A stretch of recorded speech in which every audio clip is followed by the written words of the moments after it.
All right, Bruce Fenton.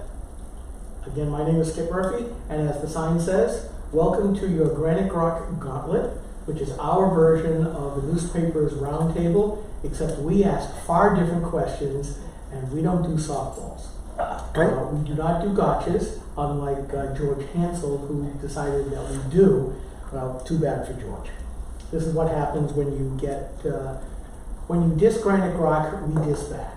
Right. So since he got endorsed by Governor Baby Huey right off the bat, this is what he deserves.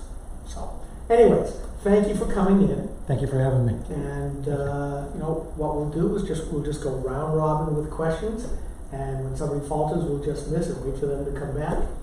And sometimes we have set questions, and sometimes we're just going to riff off of what you do. Okay. So, the first thing I want to ask is, why are you running, and why, as a libertarian, are you running in the Republican Party, whose establishment wing of the party hates libertarians? Yes. Well, I'm running because of where our world is right now. I think our world is in a very key place in its history. Every 100 years or so, we tend to have these big shifts in the way the world works, where borders change and money changes and systems change and who we trust changes. And I think we're going through that right now.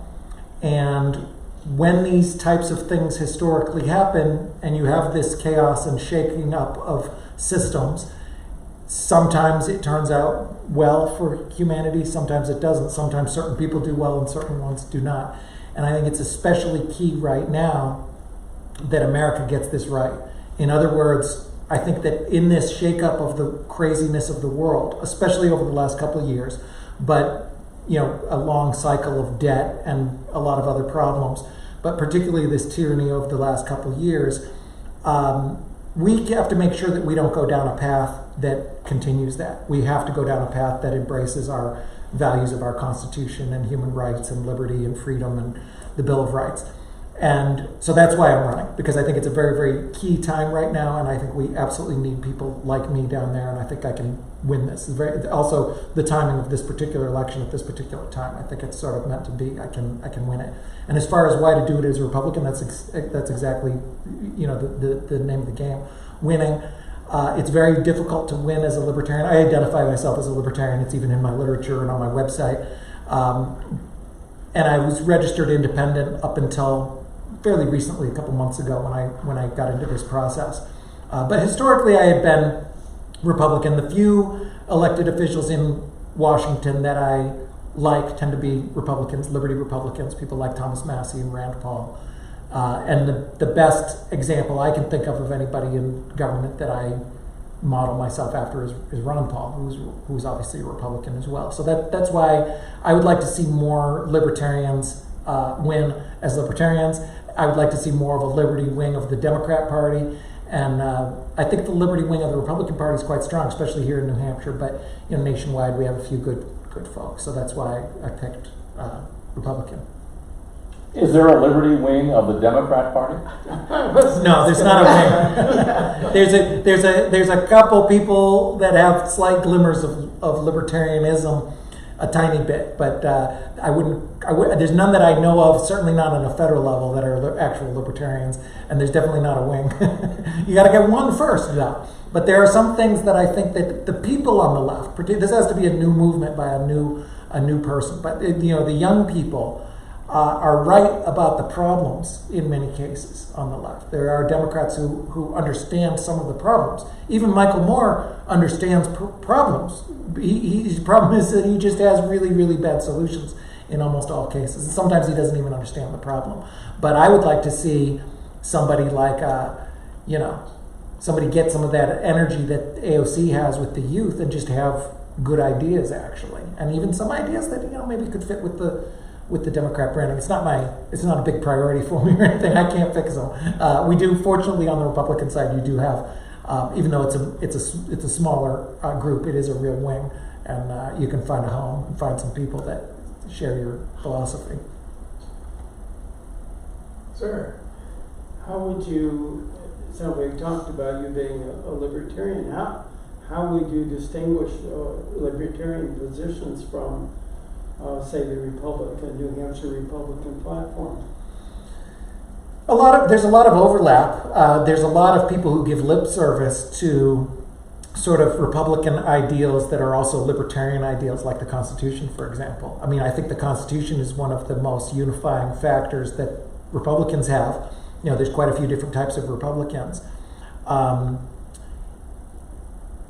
And, you know, so I think that, you know, less government, some of these things, you know, they've been sort of abused in the Republican Party a lot. You know, there's been a lot of, you know, very non-liberty, non-libertarian things. There's a lot of parts of the Republican Party and you know, things that the Republicans have done that I don't agree with. The wars are the biggest examples. You know, George W. Bush's wars. A lot of things that George W. Bush did, I felt were, you know, expansion of the state, things that I, you know, disagree with. So there's things that, it's not so much the platform. There isn't anything. I'd have to take a look at the official platform. There isn't anything that jumps out at me that I disagree with. I think that what we usually see is, at both the state and federal level, is Republicans who are, I mean, the term rhino is sort of misused too, because, or it's not a great term. I shouldn't say it's misused, it depends who's using it, but it's not a great term because it doesn't always differentiate, you know, why you think that. I prefer to use liberty as a litmus test, and there's definitely Republicans at the state and federal level who aren't following liberty, in my opinion. I can't think of a platform issue that I disagree with, but it's mainly like the implementation of liberty policies. You know, how most Republicans, locally and or you know statewide and federally, they just don't follow the Constitution. They don't follow these principles properly. Well, I think I would agree with it. Somebody else coming? I've often said that the Tea Party decided to adopt traditional Republican principles because the Republican Party was abandoned them. Right. And the other thought I have every time I get an advertisement from the Republican Party that says, you got to support conservatives, I say to myself, when did the Republican Party ever support conservatives? Yeah, I mean, especially now, we have even guns. I mean, even guns are being abandoned by a lot of Republicans. I mean, gun rights, you know, and this tyranny of the last couple of years, where you have Republicans that sometimes stood by and sometimes supported this kind of thing, you know, where we had this unprecedented crackdown on human rights, unprecedented loss of our freedoms here at home, and there was Republicans that hated it or stood by and didn't fight it, and so you know, that I think is a violation of Republican values. Hi, Steve. Hi, guys. Hello, how are you? Let me move over. I have trouble hearing anyway. Okay. You're soft spoken. Hi there, I'm Bruce. I made it. Well, I'm glad. I made you the opera and bring you over and bring you back. Oh, I didn't see that. Oh. No, get back. My wife had to have a procedure down at Hitchcock. Oh. She got this damn ulcers on the bottom of her foot. And edema in the left leg. Have a seat. Have a seat. Have a seat. Have a seat. We're just starting the interview process. Hi, Nice to meet you. Steve Earle. Bruce, how are you? Nice to meet you. Glad to meet you. Just so you know, Steve and Don are both fairly prolific letter writers to the local paper, what I refer to as Pravda on the Lake. But Not as prolific as I'd like to be. well, yeah, you used to write a little more, but you still. Well, they don't give us a lot of paper, do they? Well, it doesn't No, matter. they're called the Laconia Daily Sun, but I refer to it as Pravda on the Lake. They've definitely taken a left turn in the past few years, and they've cut down the size of the letters that they permit now. Oh, interesting. And they've given you, you're limited to one a week and stuff like that. One a week and 300 words. Right. Which is why I have expanded. We have granite grok, but we also have what we call micro groks. Oh, So nice. we have one that was Guilford grok, because there were, Yep. the three of us that would write for it. but I've now expanded it to Lakes Region Grok.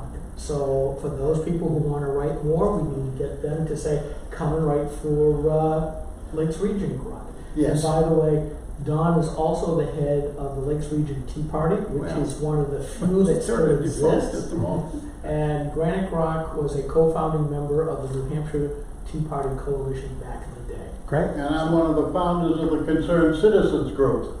Oh, Yes. Really? So we consider ourselves political activists first that happen to have a rather large voice here in New Hampshire. We, as AFP New Hampshire has called us, Greg Moore, we punch well above our weight nice. because we are all volunteers.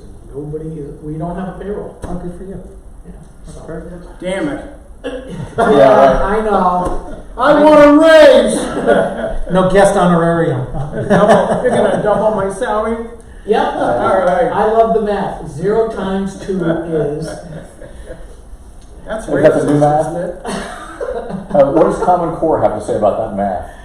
Yeah, don't get me started. I'm trying to deal with the grandson's math classes in kindergarten, so I will have much to say about that. Yeah. But anyways, we are diverging. So we were talking about platform, the Republican platform versus libertarian ideals and Yep. ideas. There are some things within the platform that are not exactly libertarian.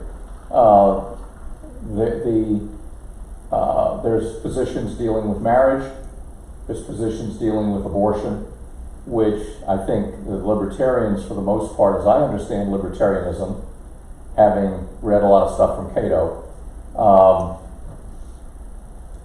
but basically the government should stay out of some areas. Yeah. But the Republican platform has some areas that take positions that are probably not really libertarian.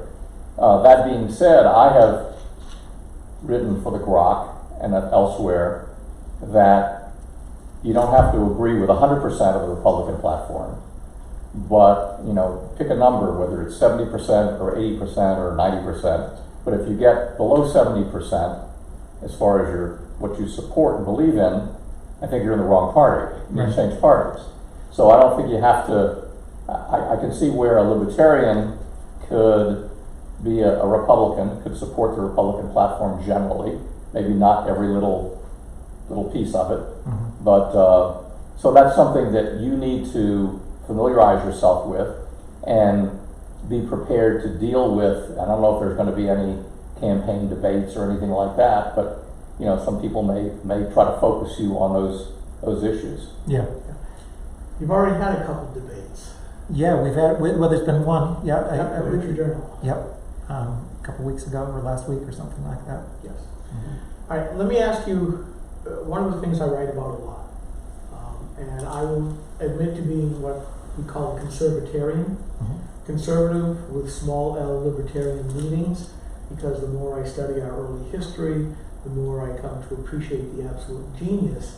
And of course, the Declaration of Independence, as I put this up as a blog line of the day yesterday. The Declaration has a specific ordering of what is to happen. Individual rights first, then government. And we're seeing that being, if not already, flipping. But here's what I want to ask. Because you will be at the federal level, that's the topmost level of government, there are other levels of government. So I always ask the question, what is the proper role of government between all 4 levels? And this could be a very short answer or a very long answer.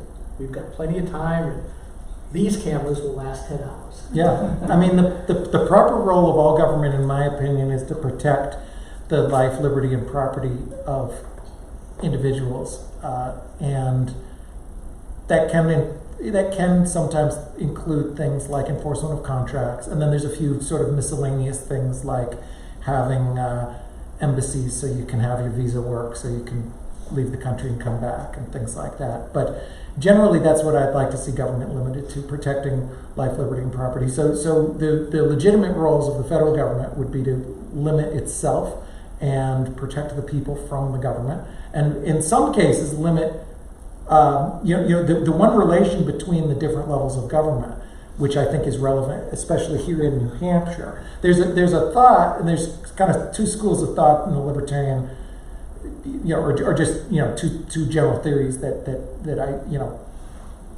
you kind of can consider in this.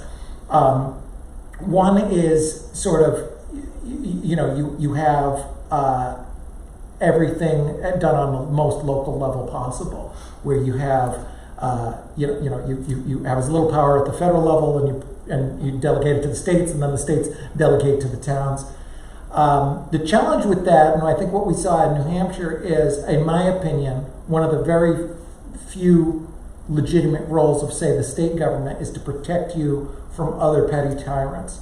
So I think the state could do more to protect from towns and school boards and things like that. And if there was cases where a state was abusing rights, I think it's good that the federal government stops the state from abusing rights. So basically the answer is, I want government limited to those roles and doing as little as possible. The one thing that I think is a legitimate role of government, and there's only a couple kind of bills that I would see myself being in favor of. Very strange circumstances where they're really needed, like a war. We get invaded, where I actually would vote. There are cases where I would vote for a war. If Rye Beach gets invaded, then there's certainly a chance that I would vote, for action on that. This kind of, bombing people all over the world, I don't vote for.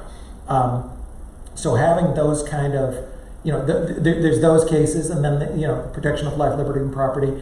I would vote for things that deregulate it or decrease or get rid of agencies.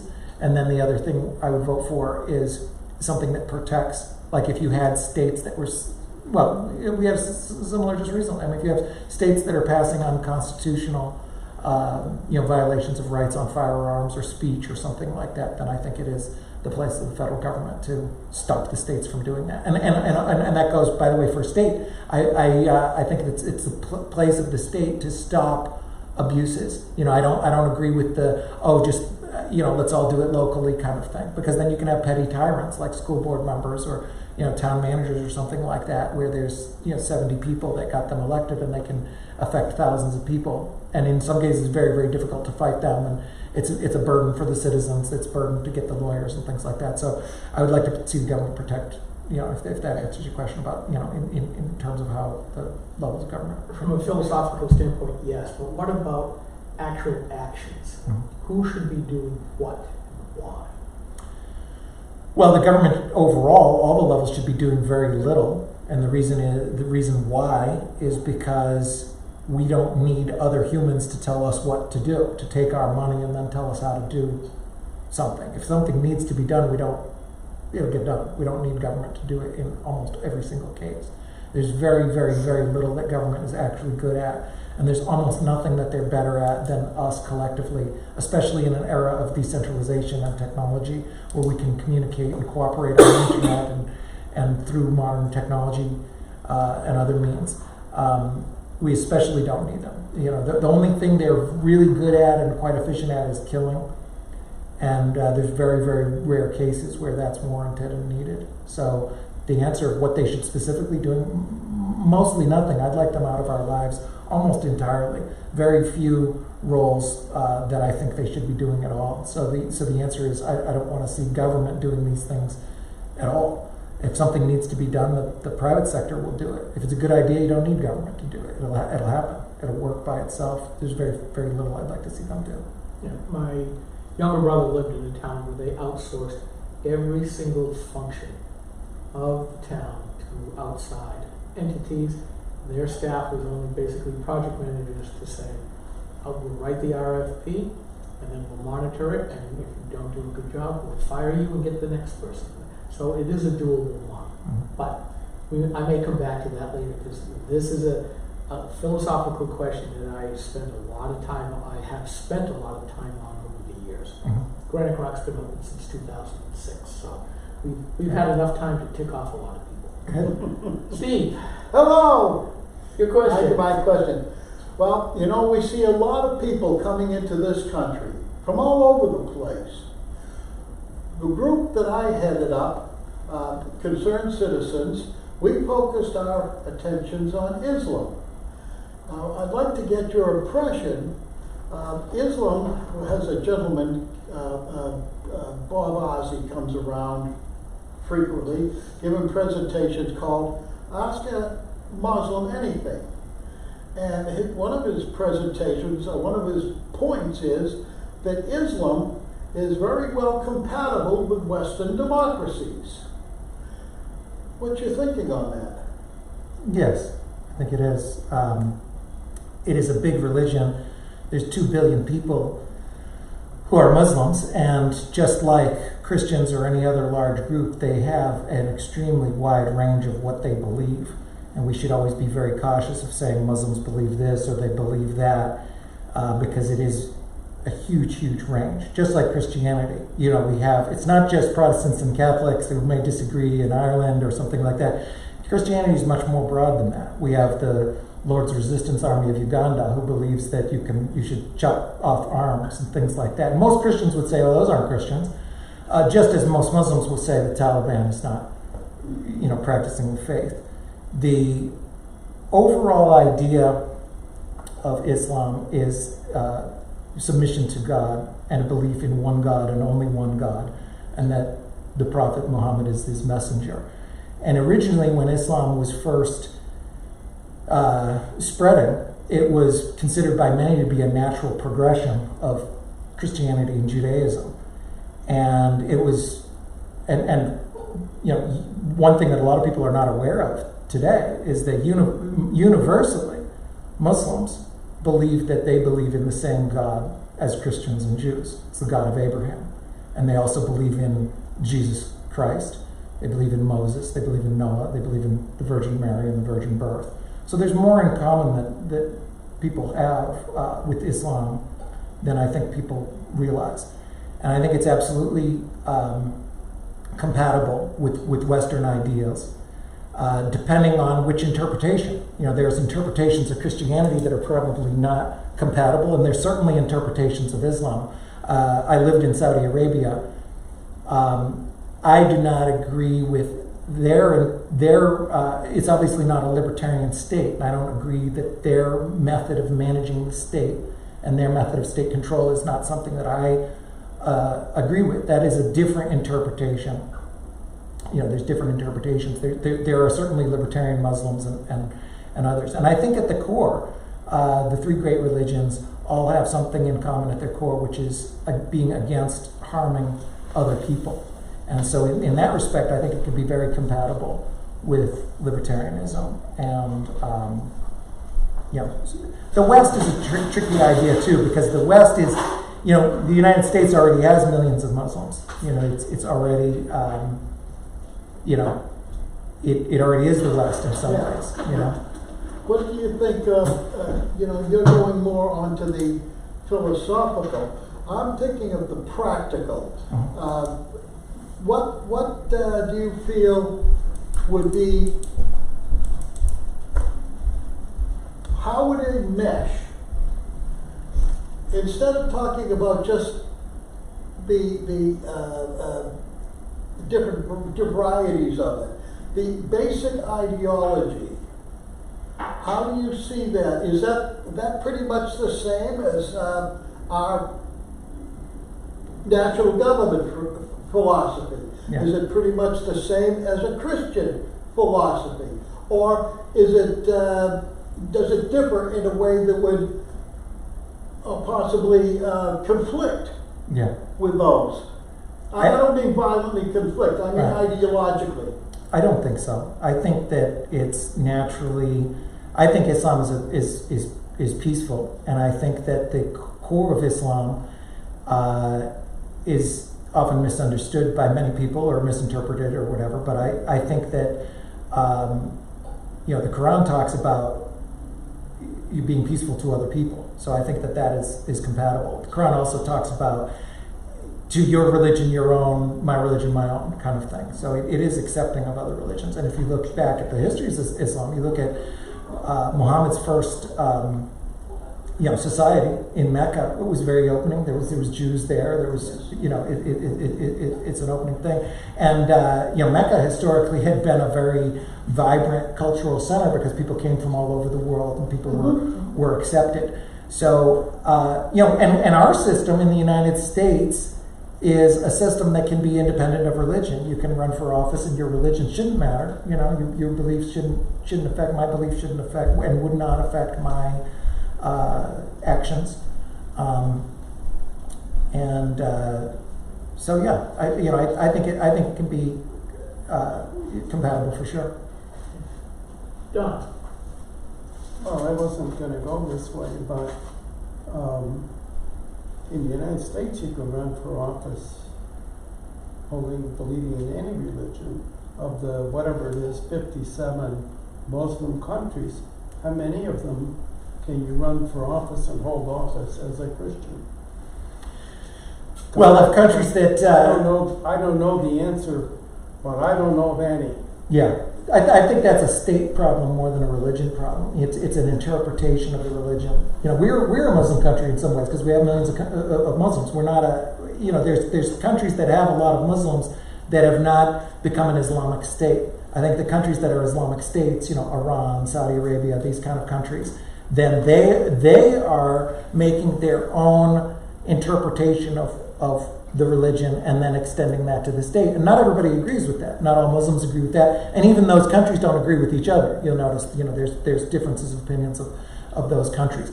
I personally think that it is difficult to have a religious run state. Certainly impossible in America and impossible in our system.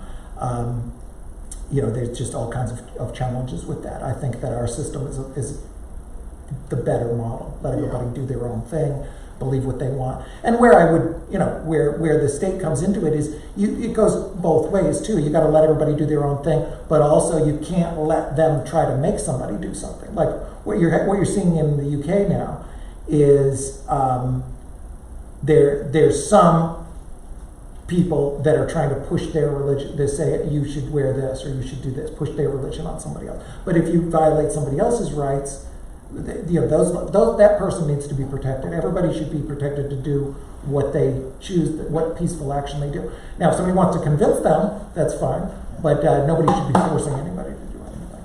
Well, a couple of things I've noted is... I'm sorry. I want to follow up. I'm interested. How about following up on next? Because I would argue that we do have a religious state. In the U.S.?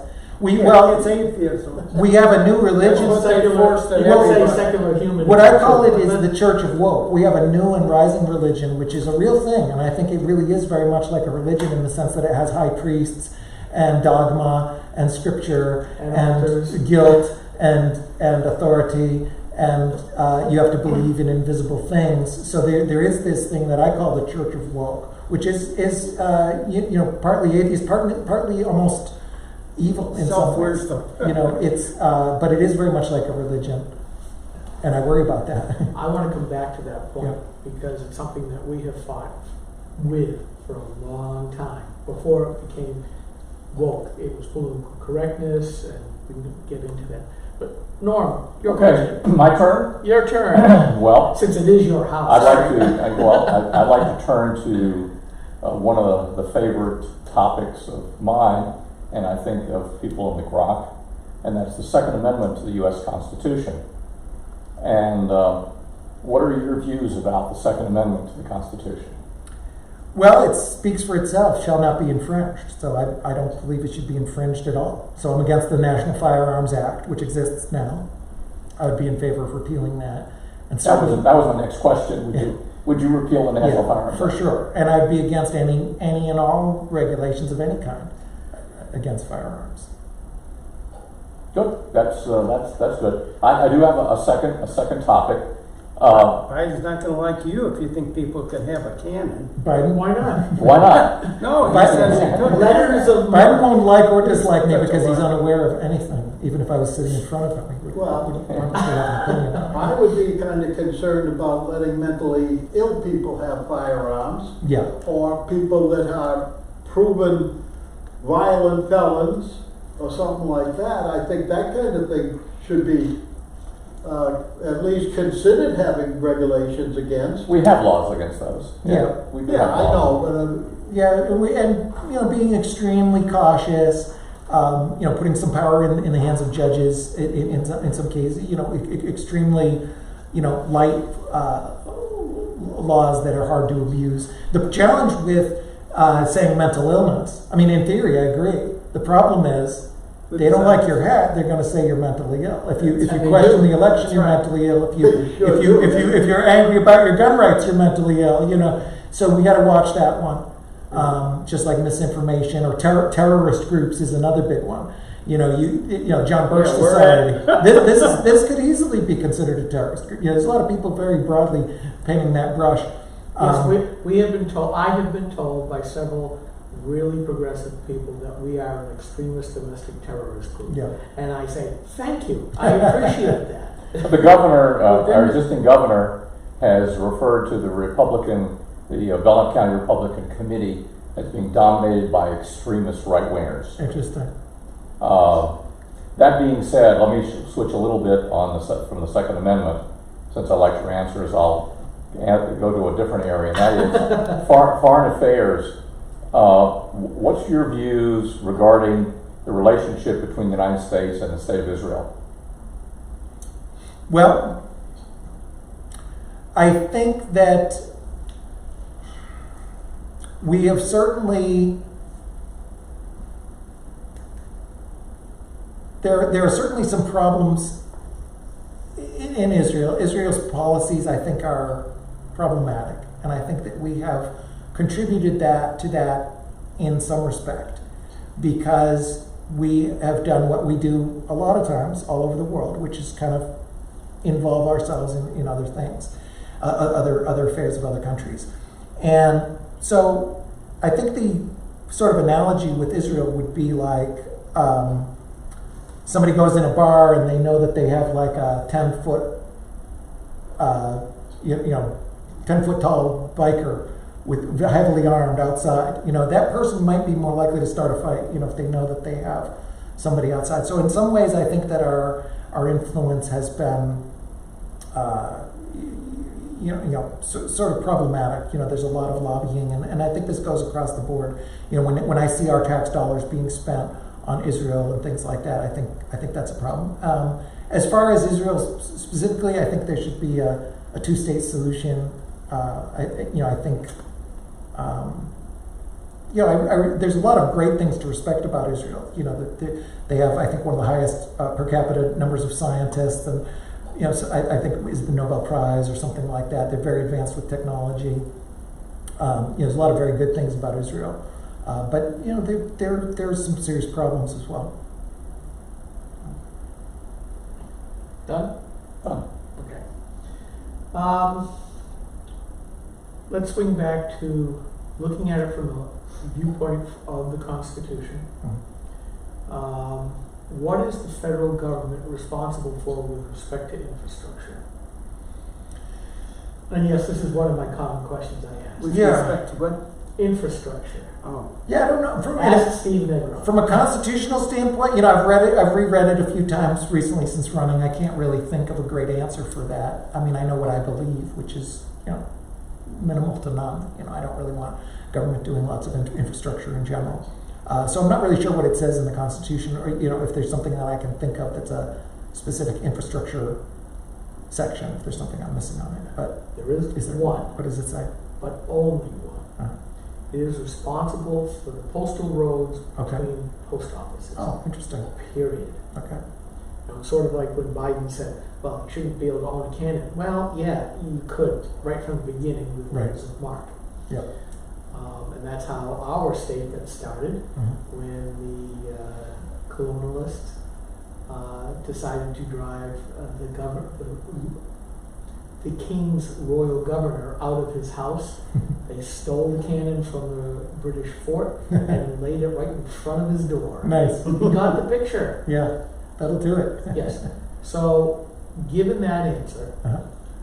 what would you be doing? Because we spend a ton of money at the federal level. They take our money and then with strings attached, and that'll be another question, and then try to have us spend it in the way that they want us to. Right.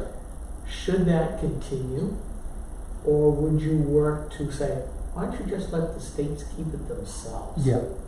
Yeah, I would vote no. There's one school of thought that says, it's our federal money and we need more of our share. There's another school of thought, which is my school of thought, which says vote no on these things all the time. I don't want stolen money. I don't want it to be voted at all. I don't want it to go to our state or anybody's state. So I want less and less and less. And let people, not just the states keep their own money, but ultimately let people keep their own money.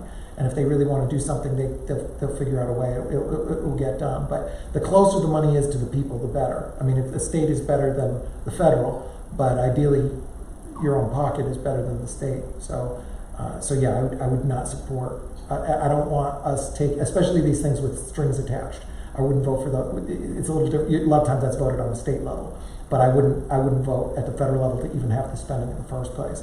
And if I had the ability to vote on the state level of accepting it, I'd rather not accept it. I'd rather, just have the government shrink, ideally. Okay. Steve?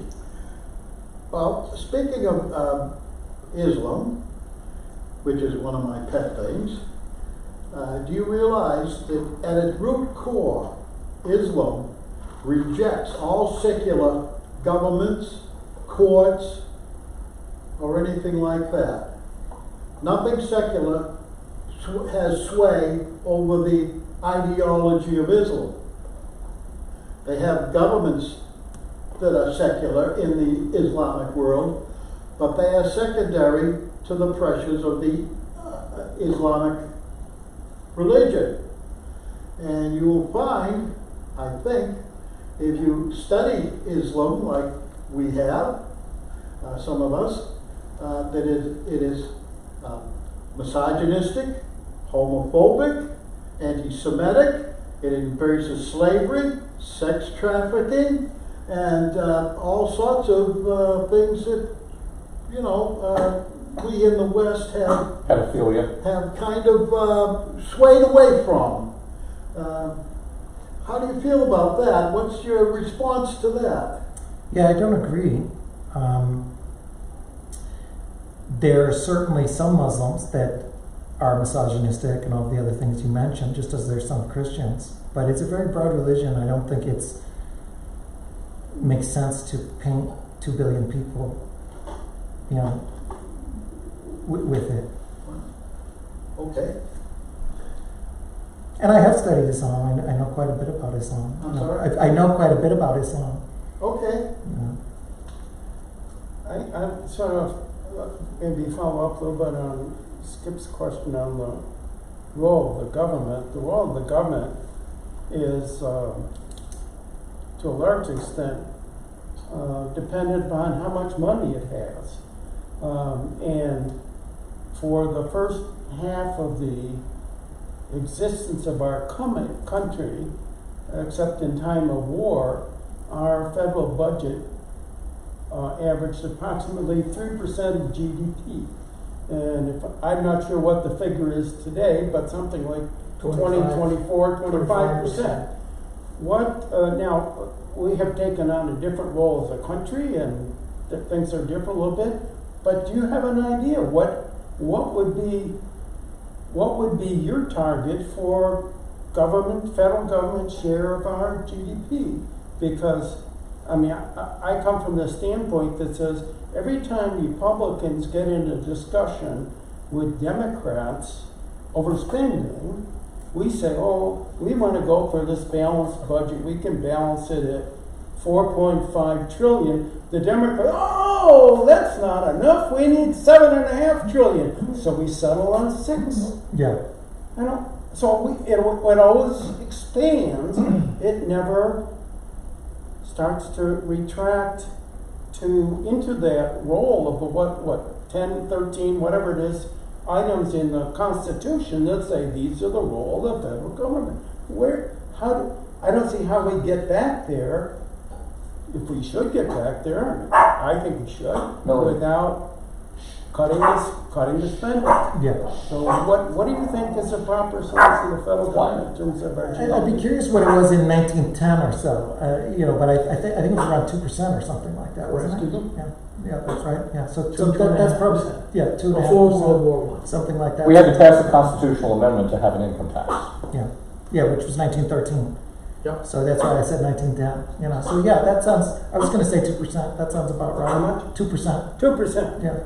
Okay, I'll go for 2%. Yeah, I mean. How are we going to get there? Yeah, that's a. See, there's things that are kind of like dreaming, and then there's things that can actually be implemented. But the interesting thing is, some of the things that are really radical or may seem radical are not possible to pass today.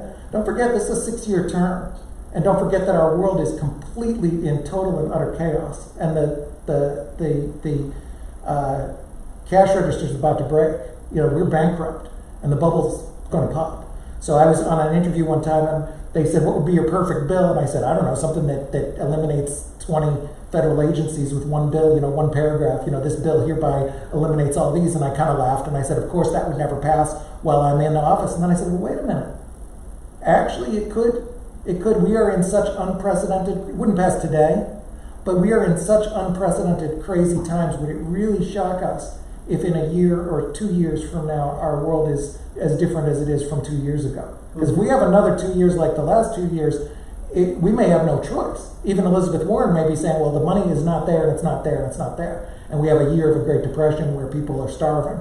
They may have no choice. And something like Thomas Massey's bill to get rid of the Department of Education may have a chance. So that's why, to go back to the very first question of why I want to run now, it's because of exactly that kind of thing, because we're in such unprecedented times. We could see us return to 2% because we may have no choice. So even radical things like that are possible. But to your answer, barring that, meanwhile, I think it's just doing what you can. Senate is limited in power. You're only one of 100, but you can take incremental steps. You can do filibusters. You can vote consistently no. You could potentially swing on close votes. You can work with a caucus. There's a few Liberty people there now, and hopefully a few more will get elected. And that's basically what the plan can do. There are two things that I think are absolutely essential to have any chance for us to fight for fiscal responsibility.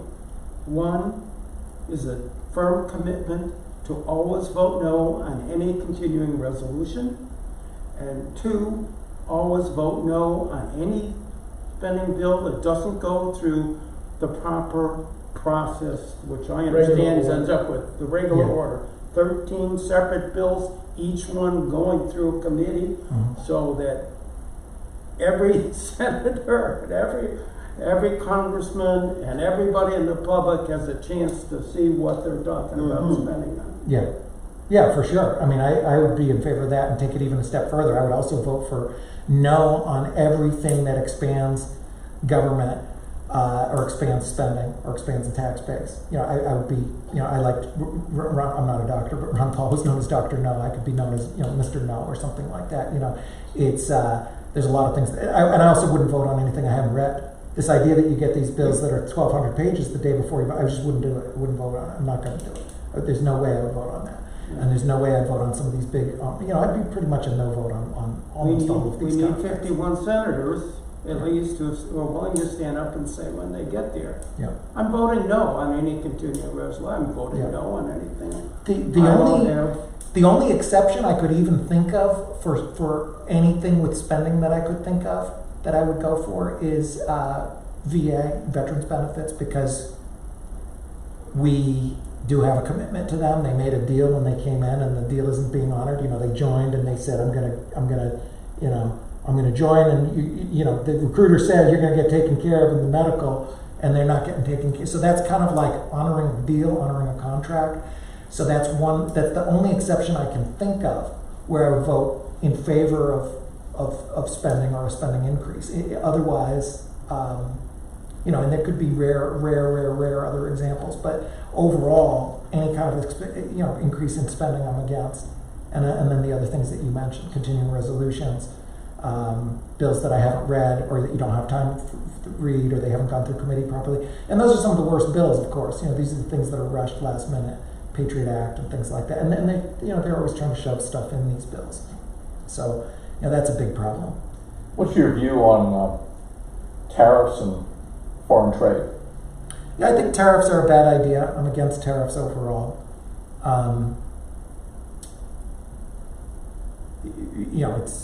It's just, more kind of government meddling. It's the overall big picture idea that people in fancy offices know better than the world or whatever. And picking winners and losers. Yeah, picking winners. So the sanctions, same kind of thing. Sanctions are, completely terrible. They're really, really, really harmful to a lot of people. I'm big on, I'd like to see more freedom and more trade.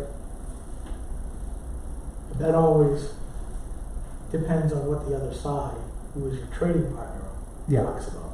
Right. Quick little thing on your vote. I'm going to ask you right now, would that be a promise? And let me tell you why. Back during the Tea Party, there was somebody who wanted to go to Congress. His name was Frank Ginta. He said all the right things, and he promised multiple times that he would never turn his back on the promise, that he would never vote on anything, a bill or a continuing resolution that would increase the national debt, which back then was probably around 3 or 4 trillion. Back at the early 2000s. Yeah. Oh, okay. 2010s. Within a year and a half, he had broken his promise. Yeah. I railed on him for the next year and a half till his next election, and I am glad to be able to say that Granite Rock helped make him lose. Nice. He broke a promise, and I will tell you that if you make that promise now, I will watch. I like it. And I pounded him every other day. Couldn't do it every day, but I tried a couple of times. So the exact wording is vote against any time the national debt is increased? Yeah, which a continuing resolution, oftentimes they're Yeah. already. Yeah, I would vote against the one exception, like I said, could be a war, like a major war, but definitely not an undeclared war. Definitely not these Afghanistan, Iraq kind of things. Not COVID. Not these fake emergencies. Yeah. It would have to be a very real. And even in those cases, I would first make a priority to do it without increasing. Like, hey, we need money for this emergency. Let's cut all this crap. And do it. So that would be the only exception I could think of. Well, fighting a major war is a constitutional mandate, Right. Which is so. And it should be declared. All right, I'm going to go back to a philosophical question. I'm Yes. trying to get this all out of my system now. The founders had a good philosophical idea of how everything was supposed to be structured. Mhm. We have individuals, we have what was supposed to be a limited government, and then civil society in the middle. Which was supposed to be the largest expanse? Who was protecting whom from what?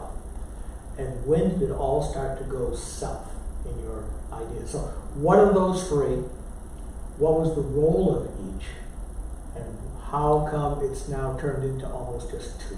Can you rephrase the question? I'm just trying to figure out the best way to answer that. So Sure. If you maybe try like a, Sure. They were creating a government. the founding Again, fathers. individual liberties, freedom. Individual rights and freedoms.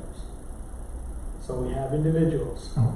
They're creating a government. And then we have civil society. Proportionally, what was supposed to be the size in relationship to each other? Well, I think I'm not sure what the size was supposed to be, but I think the individual rights were very clearly supposed to be prioritized.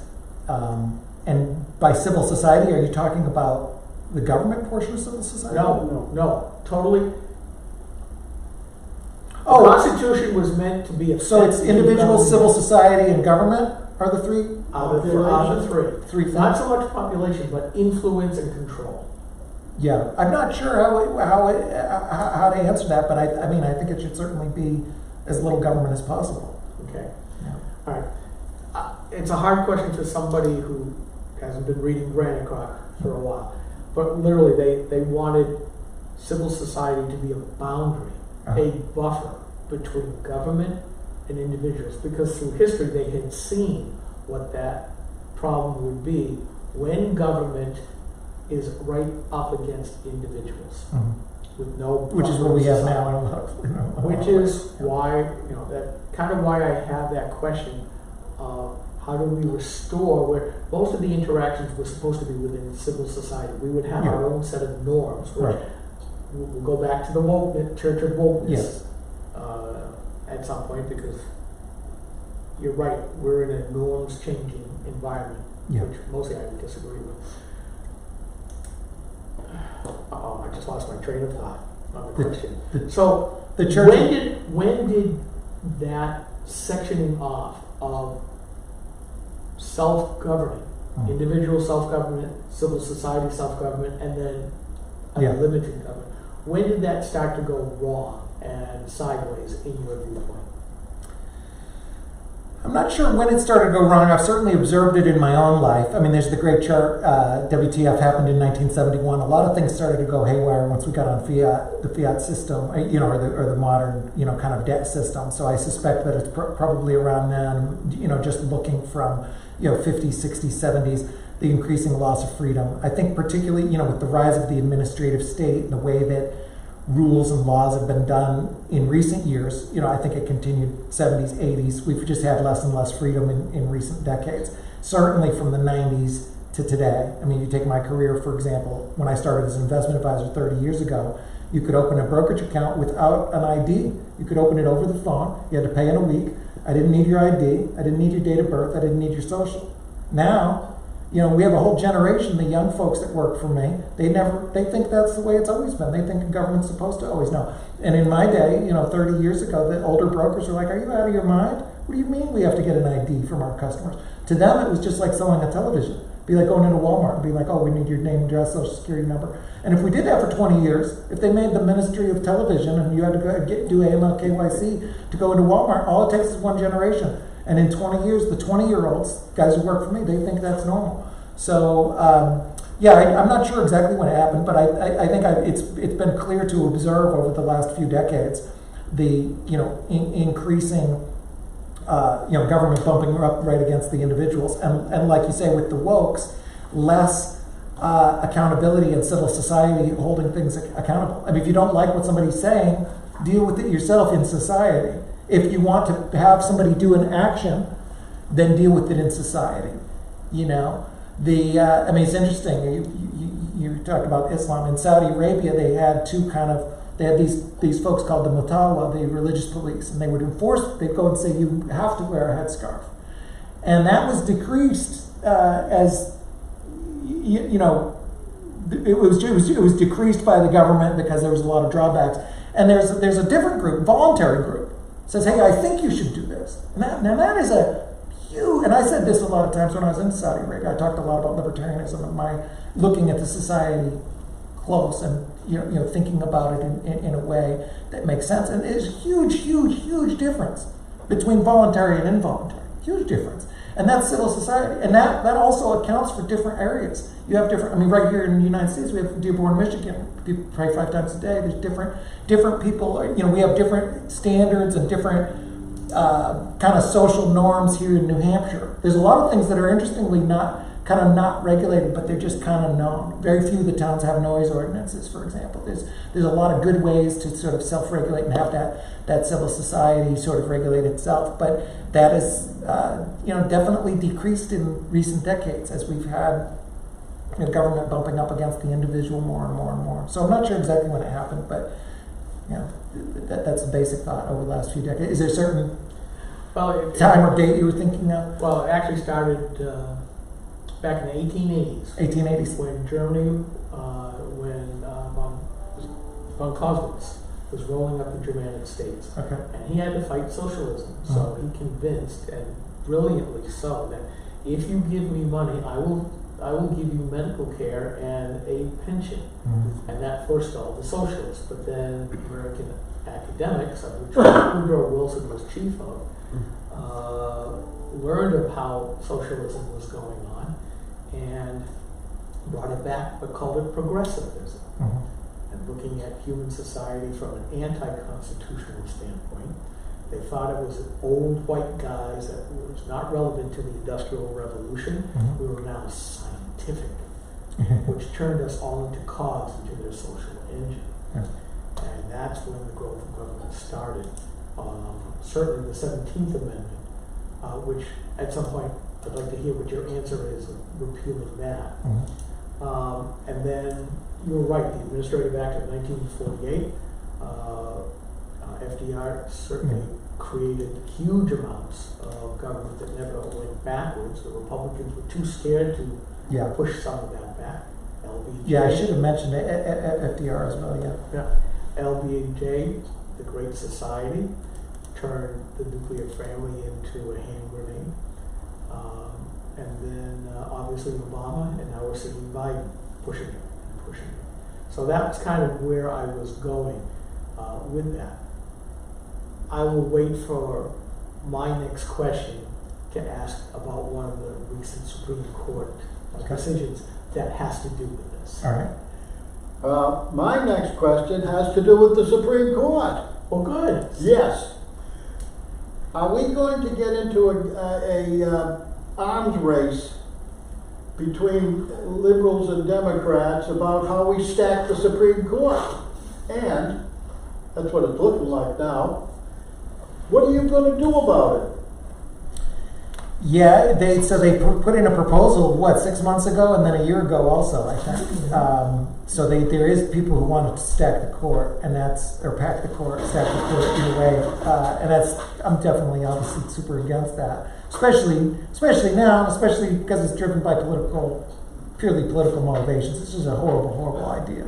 The thing is about that is it could go an extreme right group could be doing the same thing. So, you keep piling them up there. Yeah. It gets to be the size of the New Hampshire legislature.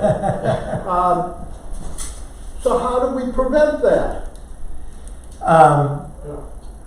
Well, it depends what they try and do. If there's a procedural way, or if it comes to a vote, certainly I'd vote against it. If they try and, I could try and filibuster or whatever if they try and put the appointees. Again, I guess it depends what mechanism they try and do. Certainly if it's legislation, if it's something I would have the power to do as a senator, then I would do everything I could against it. Would you support a constitutional amendment to limit the size to a certain thing?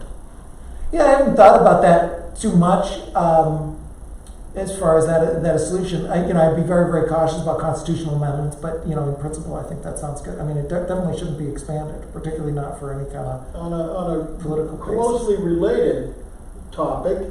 We have conservative judges that pretty much follow the Constitution as written, or as close to as they can, their ideology permits. Where, on the other hand, we have activist judges that are going off on all kinds of tangents. Mm-hmm. How do we deal with that and correct that? Well, one of the powers that the Senate has that is a unique power in government is that they do confirmations for federal judges and military as well. And a lot of times that power isn't flexed much. It's been sort of a rubber stamp for many, many times. And it shouldn't be. It's something that should be taken seriously because we do have, in both cases, and we have General Miley, we have some bad generals at the highest levels of our government. Oh, yes. A general going on, saying the things that he says is absolutely unacceptable. He's not serving our country. He's bad-mouthing his own country, his own president in some cases. When Trump was president, and he's furthering this idea. When he went on there, it really bothered me that he said, I need to understand white rage, because of 1/6. That's a highly charged and ridiculous political statement that even if it was true, which it is not, he has no business making that statement as in his position. So military and judges as well, and there's a lot of bad judges, I think, and you can look at their record. Almost all of the positions that are coming up for confirmation have a good record that you can look at, and I think that should be flexed. They should follow the Constitution. They should follow the Constitution. So if there's somebody who's coming up who hasn't followed the Constitution, most of these guys have been put in for life. Yep. So and I believe you can even filibuster those confirmations. Is it a solution that's going to take decades to redo, to fix, or is it going to be some process or some means to change it. Yeah, we have, Trump appointed a lot of judges that were pretty good. And so that's probably one of his biggest legacies as far as like meaningful actions taken during his office. Yeah, I'm not sure how to solve it. And I'm really even more concerned about younger people. Because we have judges now that are like, I don't know what the youngest judges are, but there's probably judges that are like 30, millennials. And these millennials and even Gen Z, even worse, the school systems and academia and Hollywood and the media have utterly failed 2 generations now, the millennials and Gen Z. And so the thought of having some of these judges or some of these people in this generation, and I don't want to make it too much about generation, there's people with bad ideas of all ages, but I think it's particularly bad because of the education system. The difference between a baby boomer or my age or a little bit younger is a big difference. My age and older, we all were taught things like, even if we disagree with somebody's speech, it's okay. I remember 5th grade, my teacher explained why Nazis should be protected and he showed the illustrations from the ACLU about why they did this, and he explained that they were Jewish lawyers defending this. And I don't think they teach that anymore, because there's a lot of people working at the Huffington Post, and it's this generation and this kind of thinking. Some of them could be appointed as federal judges, and they believe words are violence, and they don't believe that certain speech should be allowed, and they do not understand. They think that the Second Amendment is flawed, and that the First Amendment is flawed. They want to repeal Citizens United, which means what? Change the First Amendment. And they haven't thought about these things. They don't have depth. They're certainly not a liberty depth. They have very skin deep. So I think judges, working on the confirmations for judges is an important role that's been underdone by senators. John? Well, I'll make a couple comments. One of my pet peeves is that some people still talk about those people as being liberals. There's nothing liberal about them. Right. They're either leftists or Marxists, Right. or find another. They're not They're not a damn. Yeah, a true liberal is a classic liberal. I'm a That's classic right. liberal. I should probably say we that. all are more. classical liberals. We believe in freedom and our rights. I should throw everybody off and start using that branding more. Just say liberal. that Let them ask why.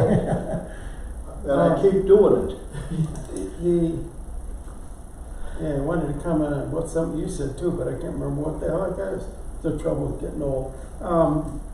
Following up on role and size of government, maybe not so much a question, but it's tremendously difficult, it seems to me, to cut the size of government. And one way, I'm thinking of multiple ways that might start to help, and also to some extent start reducing the power of Washington D.C. itself.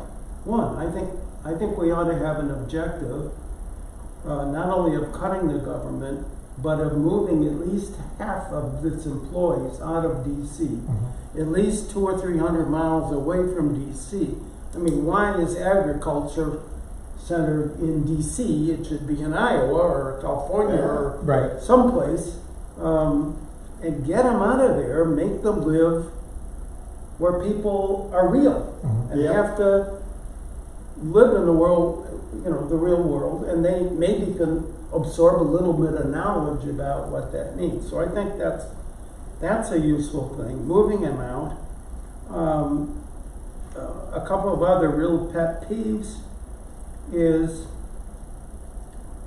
our politicians screw up, so they, quote, shut down the government, and then, because the politicians screwed up, the taxpayers end up funding these people that are on vacation for a couple of weeks. Well, it put a little bit more pressure on the politicians if you say, hey, we don't pay these people.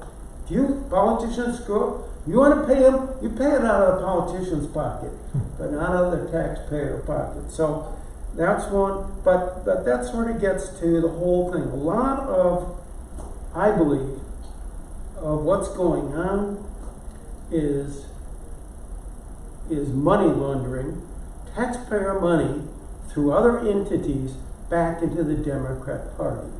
And part of that is government unions, and part of it is funding for all those environmental groups, immigration groups like La Raza and all those things.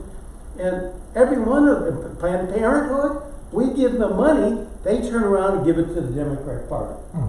We gotta stop that. Right. My impression from what you said before is that we could count on you to vote no on that. Now the problem is, you know, you're gonna get a bill and oh, it has all this wonderful stuff in it, and it's still got all this crap in it. Yeah. And so what you gonna do?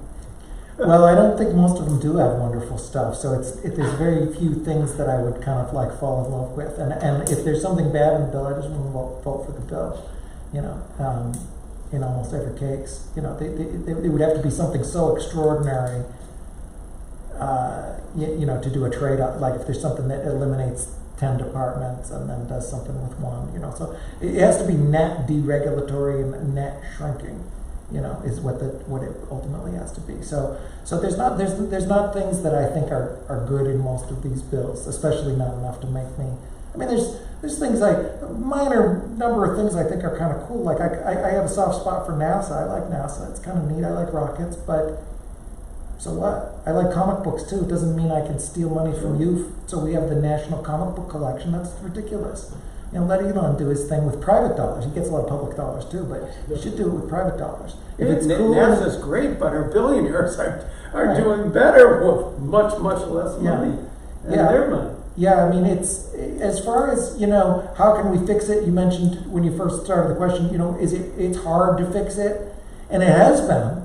Because we've been operating under the rules of the way that things have worked. Probably because the Republican Center is run by Mitch McConnell. Right. And he believes that there's no value in cutting spending. Yeah. Or any item. Yeah, these things work until they don't.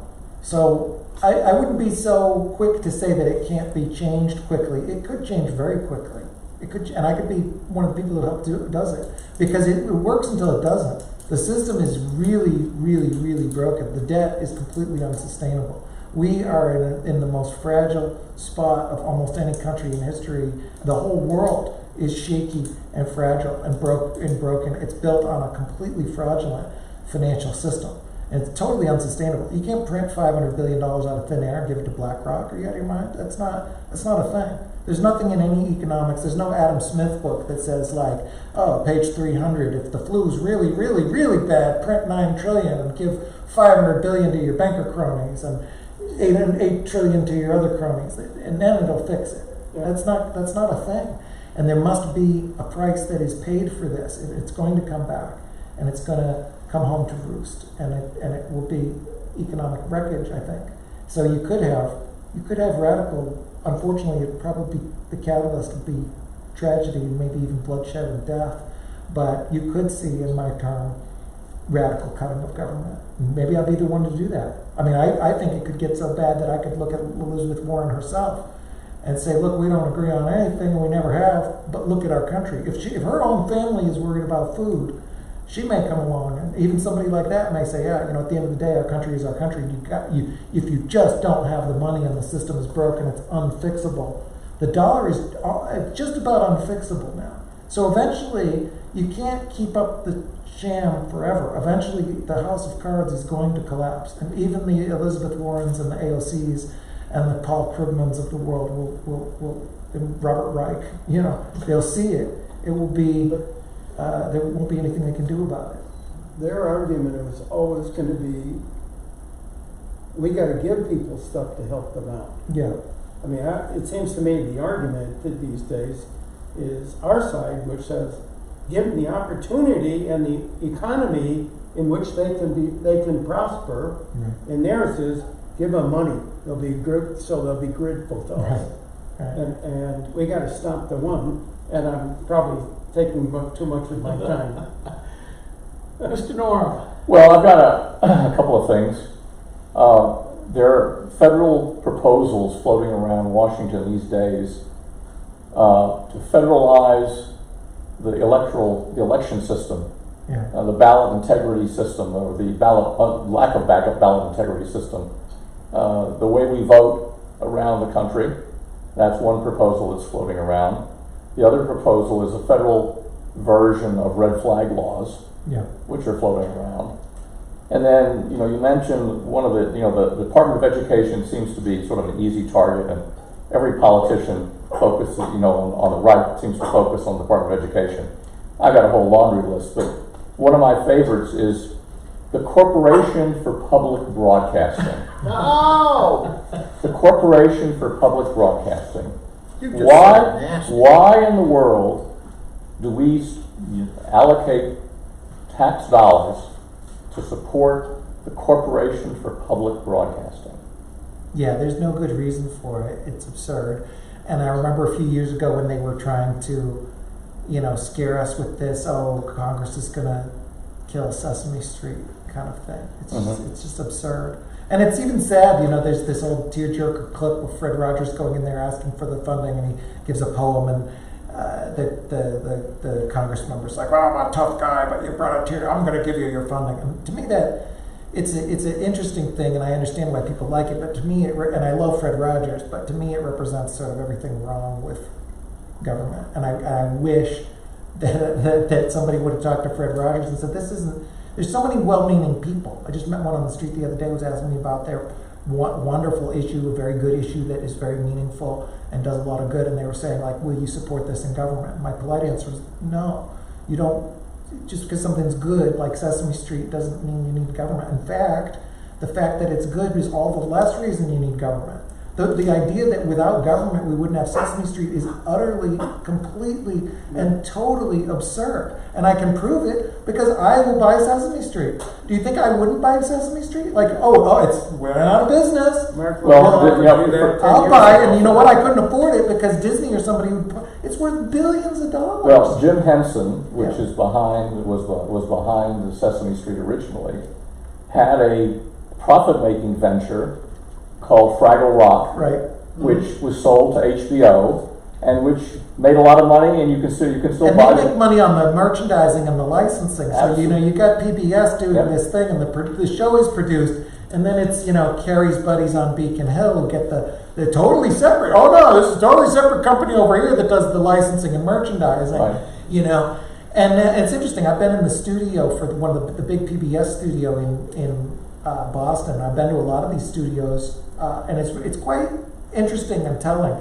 You go in every other studio, everywhere you go, even a big group. I haven't been on Rogan, but I know people who have.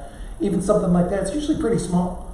You go in PBS, there's 30, 40 people. It's just big, everything. Big, thick sound rooms that look like they're from NASA. Thick walls, every extra doors. It's just. That's what happens when you have government money and these kind of grants and things like that. There's no discipline. It's a lot of waste.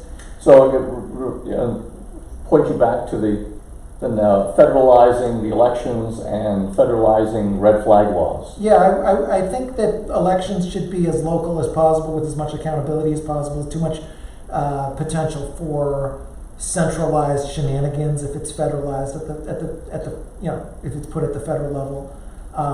Red flag laws, absolutely. I'm totally against that. I'm against any new restrictions. It's too easy to abuse. You got to always look at everything and say, how could this be abused? And a lot of people don't do that. And I encourage people on the left to do that as well. Because I a lot of times I say, well, would you want Trump to have this power? If they want some new power. And surprisingly, people don't think in terms of systems like this. So yeah, and there was something else you asked about the red flag. Red flag, the federalizing the elections, and then Corporation for Public Broadcasting. Yeah, right. So, yeah, against all of them. How are we doing on time? It is 7:50. Okay. So we got we're going to 8:30. 8:30. Yeah. Okay So we got with you? 40 minutes. Okay. All right. This kind of meshes in with cutting government as well, and also back to the Supreme Court, because as you are probably well aware of, 5 important decisions over the last 2 weeks were handed down by the Supreme Court for different reasons. As much as I love seeing 2 religious liberty cases decided, that of Maine, which will open up school choice, because you can't discriminate against religious schools. And also the football coach, where all he did was just go to the 50-yard line after a game, and he eventually got fired for praying silently because students and other coaches and other people out of the stands would go and pray with him. They said that's violating the separation of church and state. Important. New York City's gun ban was blown away for, again, violating liberty. But I think the most consequential one from a governmental standpoint was the EPA one. And I've been having a ton of fun discussing in comment sections on socialist sites and tree hugging that I started that I mentioned earlier, and I got to bring that back to Granite Rock, which basically said that just like we here in New Hampshire are a Dillon's Rule state, no subdivision in the state can do anything without authorizing legislation passed by the state legislature. EPA got slapped down hard because the Supremes, those that actually looked at the law, looked at the Constitution, decided EPA was not an environmental case, it was a separation of powers state,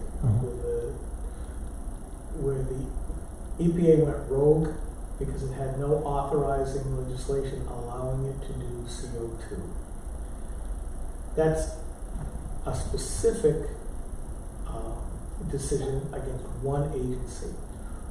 Do you think, and I'm known for ramming up, I'm putting you in the box canyon, big run up and then finding the question.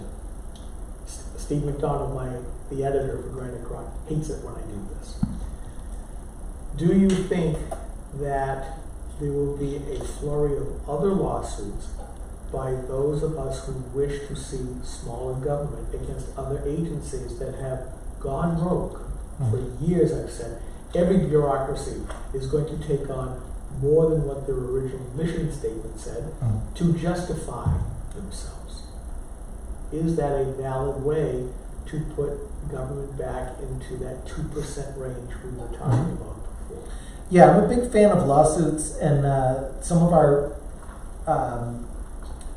best rights have been sort of clarified by successful lawsuits. There's been some good Miranda rights. I think there's been a lot of things that have been done by legislation, but the lawsuits is underlooked. I mean, it's equally or more important in many cases. There's been some very, very important legal decisions, and so I support that because there's a lot of ways you can get right, because the administrative state and petty bureaucrats and elected officials at all levels will just run right over the law and run right over your rights, and it's quite difficult to get it in front of a judge. In some cases, it's very clear. There's rights all the time. There's violations all the time in New Hampshire and other places of 93A access to public meetings or whatever, where it's not followed, but it's the law. And all you got to do is get that in front of a judge, and in many cases the law, the cases are pretty strong. The law is clear, and the judge can formalize that opinion, and then everybody has that to go. Especially the higher up it goes. You have like Carly Gierke who sued about the right to film police here in New Hampshire, and that went up to the Supreme Court, New Hampshire Supreme Court. So that's the law that they have to follow. And if I want to film police and they say no, I can pull up her decision. So those are important. I'd actually like to see more of that, particularly the last couple of years. I actually was trying to find lawyers. It's quite hard to find good lawyers who will take these cases. Here in New Hampshire, there's very, very, very few. And the key word is good. And then also it's expensive. If you do have somebody who's really good, they're often with a big firm and expensive. So finding the right person, a lot of lawyers are afraid to upset judges. They don't want to be seen as frivolous. So it takes the right combination of everything. To answer, yes, I think there will be a flurry, because the good news is, despite how hard it is, particularly when you want to go to these cases, you want to go up to the state Supreme Court or something, that's usually involved and often expensive. But I think there will be. There's case at any given time. There's a lot of cases in process, various levels and these things. So hopefully there's already good teams You know, you can name any agency, there's got to be 10 good lawsuits, our kind of people pushing them, and you know, so hopefully some of these teams are emboldened by what's going on, and they're going to amp it up, and then hopefully some of these decisions just stand by themselves. You know, there's other people who will be referencing, because when it's the Supreme Court, they can reference that every other, you know, already I think they're referencing some of these decisions are, you know, because the lawyers have put it in their arguments like now, like today, they'll say, hey, the Supreme Court said this, and they'll be using that. So some of the lower courts could use these recent decisions by the Supreme Court to, you know, rule on a lower court level very effectively. Do you think it'll spill down to the state level and the local levels as well? I hope so. I hope that the judges are just as upset as everybody else. And I think one good news about judges is that they should certainly understand the Constitution. They're different generation. They're you know, I think a lot of them unfortunately are brainwashed by woke, nonsensical, fake news media. But And law schools. in law schools, yeah, especially the younger ones, you know. But I think at the core, you know, they haven't been flexing enough, and I suspect that there would have been a lot more cases for liberty that were won. I think there was a couple ones that I could have won around masks and different things like that. I couldn't find lawyers to take them. It was very difficult to find somebody. But I think that you know, hopefully the judges are getting upset about this just like everybody else. They must see. And, you know, I like to think of judges as being very constitutional. I know they're supposed to be, they not always are, but I like to feel that, like, you know, and I mean, I'd like to, if I had time, I would even take some of these cases myself. I actually talked to quite a good lawyer who was going to advise me. They won't maybe take the case themselves because they don't want to put their name on the reputation, but they'll advise you. So they'll tell you what to say. Somebody who's got a good talker like me, if I have a great lawyer coaching me, say this, don't do this, do that, follow this procedure, I'm going to help you write this, proofread it, that could actually be effective. And I think people can do that. But I'd love to go to some of these judges myself. The reason I say that is I'd like to, because I think I could argue it. I mean, it's just, some of this stuff is just wrong. And I think it's just fundamentally unworkable. You know, for example, schools being able to say, your kid needs to wear a political signal. I just don't believe that's a right that they have. I don't believe they have the right to tell you to wear a political signal any more than they have to wear a mask. And I would argue with a judge, I'd go to in front of a judge in New Hampshire and I'd say, Your Honor, the reason that I'm calling it a political signal is because in my case, there was 3 or 4 school board members that we caught who were enforcing masks on the kids and not wearing them themselves. So it wasn't about health. If it was about health, then they wouldn't have been wearing them at the football games and going all around making the kids wear them. If they were truly worried, and that's another matter. Even if they're truly worried, I say tough. That's a different legal argument. But my specific legal argument, I think, is a stronger argument. What it was that it is a political signal. It's a political signal now. The mask is used as a signal to say, look at me, I'm in the church of woke. Look at me, I'm better than you. I'm doing the right thing. It's a signal. It's very much a signal. That's why the people are hypocrites about it. You see hundreds of videos online of these people where, you know, they're going out without a mask and they see the camera and they put the mask on. They'll go without a camera and they'll walk right up to the stage and they'll put the mask on so they can walk from the stage to the podium and then they take it off. It's a show. And that's a signal. It's a political signal. And I got no problem with political signals if they are voluntary. But government, state government, federal government, local government, this is where one thing where the state could come in and say, no, you do not have the right. You don't have a right to tell my kid to wear a mask any more than you have a right to tell him to wear a MAGA hat or a BLM shirt or a Democrat shirt or a Republican shirt. It's not your right. It's not your right. It's not your right to tell my kids to wear a political signal. You want to go wear your own political signal? Go do it at the Church of Woke. And that I think is something a judge should, if they agree that it's a political signal, then that should be a cut and dry case. And I think I could make the case that it's a political signal. So anyway, I got off on top, you know, it's the same topic, but you know, I think that a different kind of activism by the citizens is what we need. You know, advocates and activists for the Constitution, and more people pushing these, and maybe we find those good judges. I mean, there might be judges sitting there. There's got to be judges who understand this stuff. And I suspect there's judges sitting right there, and they just haven't had a case. They may hate this stuff. They may say this is absolutely out of their mind. They're victims of it too. Somebody making their grandkids wear a mask, maybe, or you know, I'm just using that as an example. Could be any other thing. They might be sitting there just ready to smash the hammer down on the tyrants, and nobody's brought a case.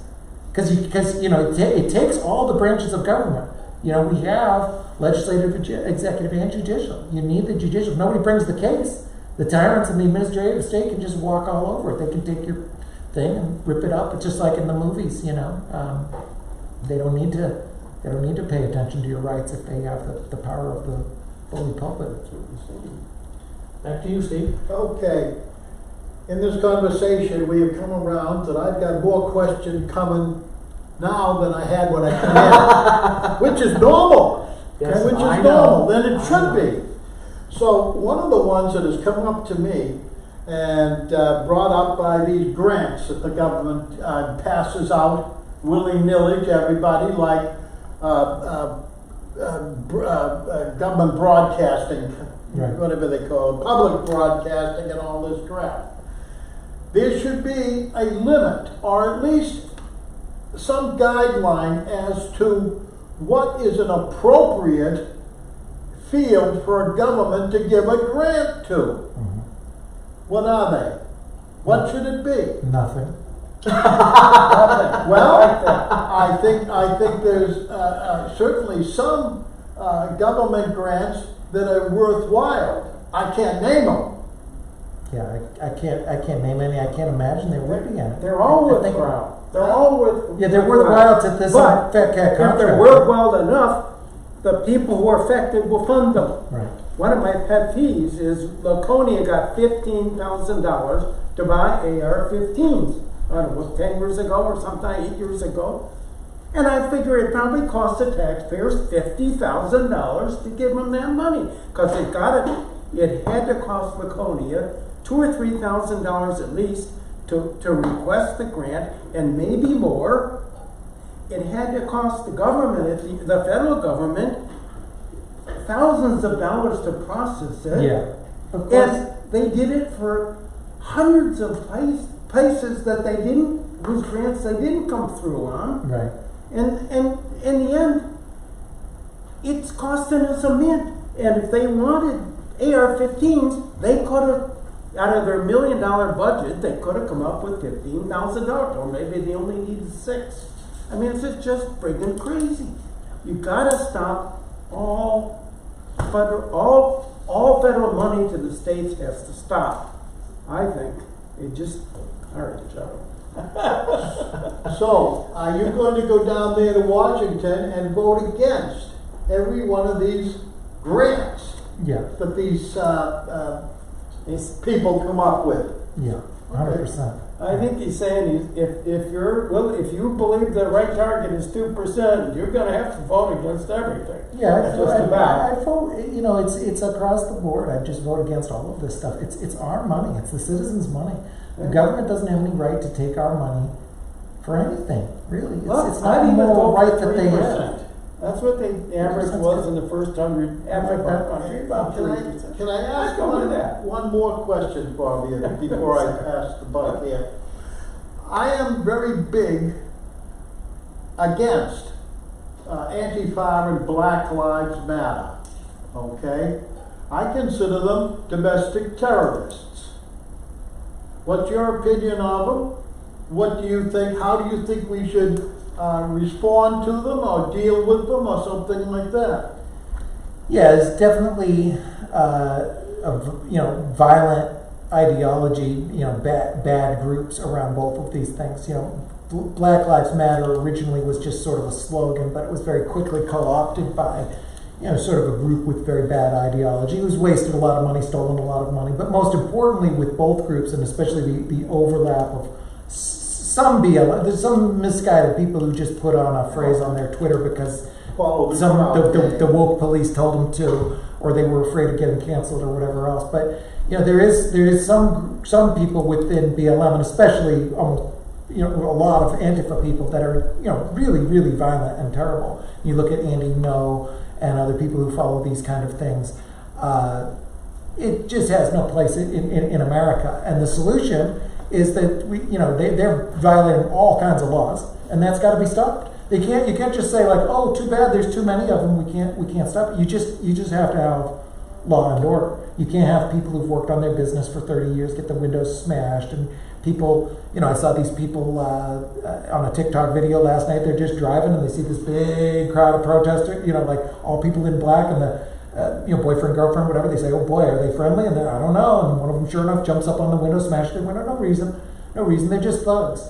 And it's a very bad ideology with bad ideas, and ideas that violence is okay, hurting somebody who you disagree with is okay. Basic caveman level, they're like kindergartners with adult bodies and the mind of kindergartners, and dangerous and bats, and they'll hit you right over the head with them if they get their feelings hurt. And the people that support them, like the college professors and that sort of thing, how do you deal with them? Yeah, I mean, we've got to go back to the basics. I mentioned like the difference between baby boomers and Gen X versus now. We were taught these things in school. You don't hit people unless they hit you first. Period. Like, duh. That's third grade level stuff, and they're not being taught. They're being confused by all this cloudiness. They're putting all these new words, and they're trying to change the definition of what words mean, and this new woke ideology that tries to take basic fundamental things like don't hit somebody if they, unless they hit you first. Words are not violent. Sticks and stones may break my bones, but words can't hurt me. These are things you're supposed to learn. 5, 6, 4 years old, even little young people, and you're supposed to continue to learn that in first grade, second grade, third grade. You're supposed to have a foundation in these things by 5th grade. Very young, little kids are supposed to know these basic things, and now we have 20 and 30-year-olds and 40-year-olds even who don't know this basic stuff, and they think that it's okay to hurt somebody. Remember the punch a Nazi.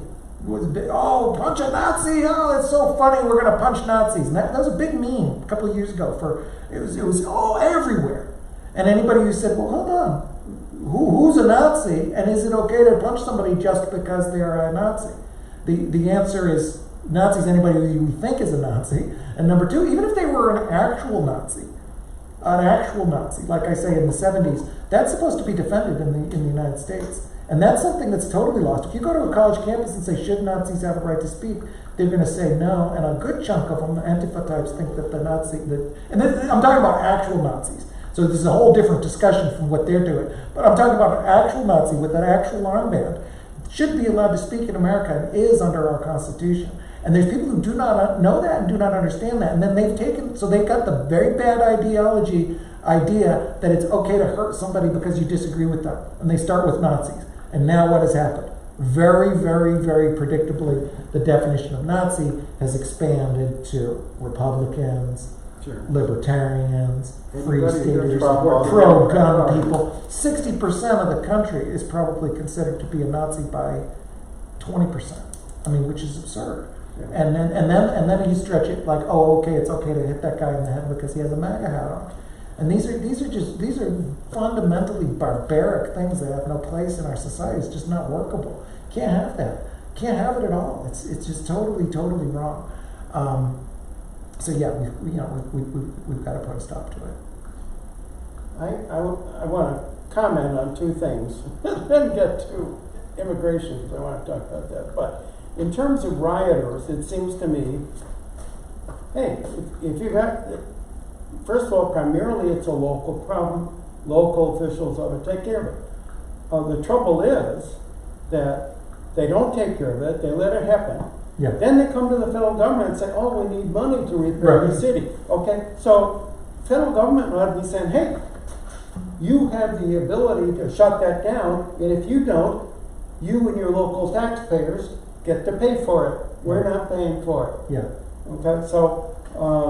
And I think if you start doing that enough, maybe we'll have an influence. But the way things work today is if you're a Democrat supporting rioter, you get off scot-free. Right. And if you're not, well, then look out. Yeah, we have a 2-tiered system of justice too, which is a big problem with leftist prosecutors and judges who just let people go out a revolving door for committing lefty crimes, and then they make a mountain out of a molehill with I want to float an idea or just throw it out. You don't need to comment on this, but in terms of I think we're not really in danger of getting a bill that packs the Supreme Court, because I think we got one or two Democrats that are standing in the way at the moment. But maybe we need to start floating the idea that if they pass a bill to pack the Supreme Court, when Republicans take over, which we damn well better this fall, we're going to block every nominee until there's a Republican president. Then if they add 4, we're going to get 4 Gorsuches added to the Supreme Court. I prefer Alitos and Thomases, Yeah. but that's beside the point. Okay, but I want That's to. the kind of thing it's an arms race when it gets to that kind of thing, though. But I like the idea of making the cities pay for their own crap. Yeah. Okay. I believe the typical libertarian position is open immigration. Looking at your website, you said you believe in essentially open immigration as long as it's legal, as long as they follow the process. Did I understand that correctly? Yeah, and I think the process should be really, really, really, really easy. Easy. Well, like, hey, here I am, come on in. yeah. Well, I think there are different levels of our working levels of workers who are more and less able to compete. And if you, for example, you look at the unemployment statistics, at least the last time I checked them, there's unemployment rates significantly greater for those without a high school degree. And then as you work your way up in terms of education level, the unemployment rates, fall significantly. So I think we have enough unskilled, uneducated people in our country until every one of those Americans has a job and is self-sustaining. I don't think we have enough PhDs and entrepreneurs and that kind of thing, people who are really going to contribute to the growth of our economy. And I would argue a little bit with that. But so getting back to, that's the legal part, and we'd have a discussion. So what about two things? The border, and what do we do with the millions of illegal aliens who are here today? Yeah. So I think that I have a position that is the best position for both sides. Because you have on one side, and I've talked to a lot of Republicans. That's been my job, and to win the primary, I got to go talk to Republicans. I've been, mostly talking to Republican town committee meetings, and so on. And most of them tell me what they want is a solid border, and they want the law enforced, and that's the main thing they want. And I think that can be accomplished. Now, I do talk to people on the other side. I talk to people on the left. Most of them are kind of all over the place, but the general gist is there's a lot of poor people and a lot of people suffering and families separated and people who've been here forever that would be very disruptive to society and their families to send them out. There's people who've been here illegally, their kids are legal, their kids go here, all these issues. So with the generally, we'll call it left and right, generally a lot of well-meaning people on this side, but the solutions are wrong. The solution so far for many is, well, let's just let everybody break the rules. And then you have two differences. It doesn't work either way. So you have a lot of problems coming with the illegal immigration, and then the people, on the right are not happy at all because there's no border and it's Swiss cheese people coming through. There's issues. I think the ultimate solution, and I think that both sides could be quite happy if I go to the Republican side, or generally Republicans say, hey, if we did have a strong border and we did follow the law, would you be happy? Most of them will say yes. And if I go to the other side and say, if these people could have a path to get here or could be here legally, are you happy with that? And the answer is yes. Now, can you just snap your fingers and solve it? It's not super easy, but at least if we went to that path, I think we could. So to get to the 30 million people who are here illegally, I think everybody should be here legally. And the problem is, it's just like drug laws and other things, it's just widely ignored because the law is so difficult. We're not supposed to be a place that takes 7 years to come here. We had the Statue of Liberty, give us your poor, you're sick, you're tired, you're hungry. You know, we're supposed to be a nation of Those are immigrants. before welfare laws. Right. Well, I was getting to that. Because the way to do the solution is you have to get rid of entitlements. Because Americans will never support more open immigration, freer immigration, easier immigration that I want if entitlements are part of it. And I wouldn't support it either. I want people to come here and do their own thing, and I want them to pursue a better life and come to America and work. And I want everybody to be able to do it, not just PhDs. There is unemployment among the less educated, but there's also massive employment shortage among the employers. So it's that a lot of people, a lot of the Americans. Is that real or is that artificial because they're Yes. getting paid too much by the government? Well, right. It's partly artificial because they're getting paid by the government. They don't want to work. But there is immigrants who want to work. Because I talk to all the Yeah. business owners around here. They don't have anybody who wants to work. You probably go into restaurants and Yep. stuff around here. Yep. They're all short-staffed. Immigrants could fill that need, be healthier for the economy. Overall, immigration is good if you get rid of the entitlements. Because I would never support it with entitlements. You can't say, hey, come on over. Oh, by the way, here's $1,800 a month or $1,000 a month or something. That doesn't make any Everybody sense. that's coming in today illegally is getting $200 Yeah. for transportation and They shouldn't get medical anything. care, They shouldn't get and anything education at all. for the kids, and Yeah, shouldn't get it's anything. crazy. Right.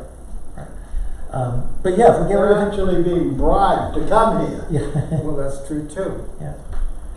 So yeah, I think if we got rid of entitlements, we could make a path easier so that the person who wants to come in legally doesn't have to sit here waiting 7 years while 1 million people come in illegally.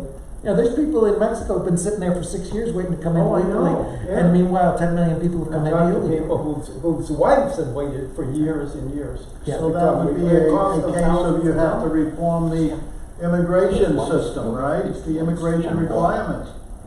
Oh yeah, and make it a lot easier. I mean, way easier. It should be Right for the cameras. It should be easy to come here, especially if you're not a felon. You know, I mean, we lose a lot of business. I travel a lot. I do a lot of business globally, and we lose a lot of business by being so closed. Ever since 9/11, we've been on the Since being so what? since being so closed up. Since 9/11, we've lost more and more business. You know, there's a lot of people that would like to come here.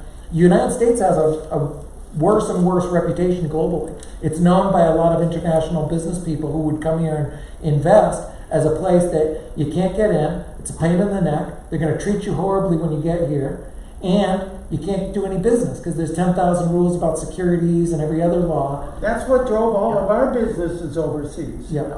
I'm going to break that off for a little bit because it's Norm's turn. Well, what just comes to mind, we were talking about federal programs and federal grants. I had the experience being one of the state representatives, that's one of the 18 representatives in Belknap County. We deal with the county budget, and Belknap County received from the federal government so-called ARPA funds of several millions of dollars, and we had to vote to allocate who in the county on a wish list that was given to us, a 2-page wish list of different expenditures that they wanted to spend the money on. And we had to vote what was appropriate to give this federal money. And when questions were raised by a few people in the delegation about why are we even doing this, the answer was given: if we don't take the money, some other state or some other county is going to get it. If we don't take the money. How do we combat that mindset? Is there a way to combat that mindset? Well, and to give you an example, in the Gunstock ski area, we voted to give them $1.5 million in ARPA funds to air condition a building and to pave a parking lot, while they were sitting on cash reserves in excess of $10 million. Interesting.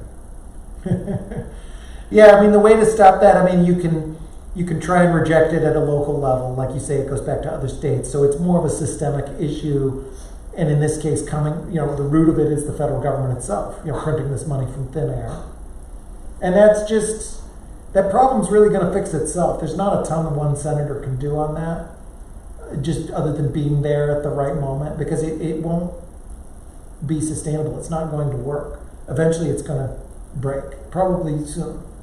You just can't keep doing it. So, if I had the power, I mean, if I had 25 votes in the Senate or something, then I could try and do something about it directly. I mean, I can try. I can be one vote. I can try and caucus with others and so on. But eventually it's going to solve itself, and those bills are probably going to pass, and that's why I want to be there. I want to be there at the beginning to try and get ahead of this stuff.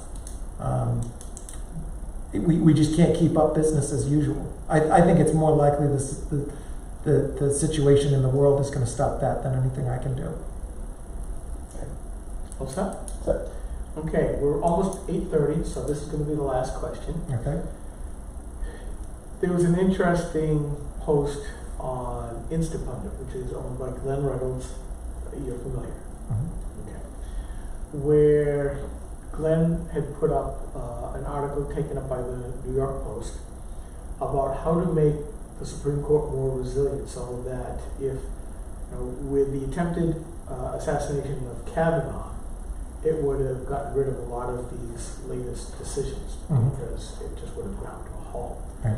So he had the idea that perhaps the president puts in 5 judges, the Senate puts in 5 judges, and then each of the state legislators would put in 2 judges themselves. So make it a huge Supreme Court, so not so much packing it.